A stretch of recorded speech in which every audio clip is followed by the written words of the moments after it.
Kelly O, and let me bring in Democratic Congresswoman Gwen of Wisconsin, a member of the House Budget Committee and the Committee on Financial Services. Thank you so much, Congresswoman, for your time. Thank you for having me, Tamron. So you heard Kelly there is so close, but yet so far, but maybe close one day. What are your thoughts regarding at least the beginning stages of this conversation to deal with this so-called fiscal cliff? Well, I can tell you, Tamron, just reading and listening to all of the players, it sounds very much like the Republicans are bringing to the table the same deal and rhetoric that they had during the campaign.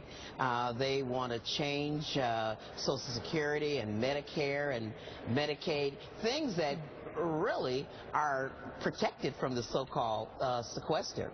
I would hope that the President and the Senate are in the majority would not fall for the panic and hysteria of the so-called fiscal cliff and negotiate away these safety net programs for seniors and for the infirm.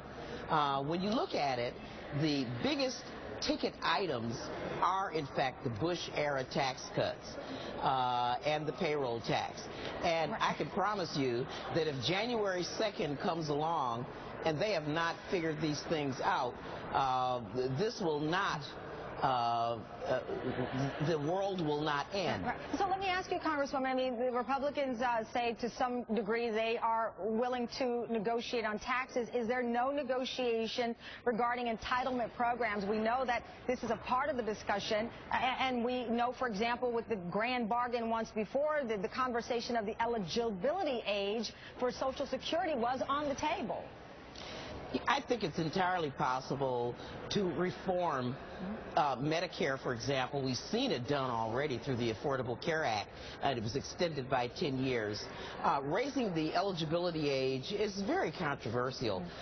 When you think about some senator that's going to be rolled into the Senate in a wheelchair, that's one thing, but if you're fixing my roof, I don't think you're going to be able to work until you're 70 years old. So that's off the table as far as you're concerned? I mean, there's a no-starter there. I do think that there are other ways to do it. You know, no one continues to talk about this, the magical cap on Medicare collections. It's $106,800. I think we ought to start there.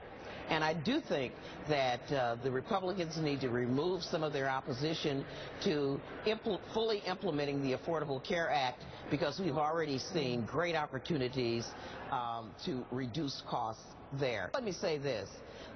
When we look at the whole sort of fiscal cliff drama, I think that Democrats are strategically in a very good position as long as we don't panic and pander and give in to the bullying that we have seen on the Republican side.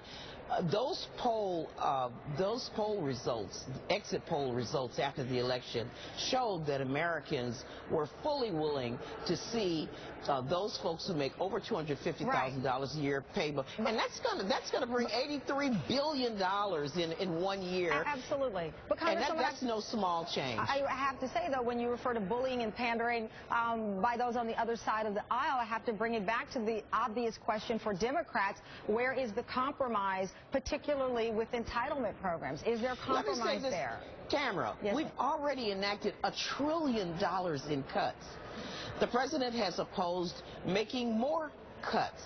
But I think we have seen through our experience in Europe that austerity can send us into a deep recession. If there's any hysteria that we ought to be concerned about with regard to the fiscal cliff, you know, that is taking the payroll tax away right away from low income and middle class people, taking away the Bush-era tax cuts, and then cutting more from them. This is what we need to be concerned about with regard to having a stable economy. All right, Congresswoman. So you know, we need to reduce the debt responsibly. Congress.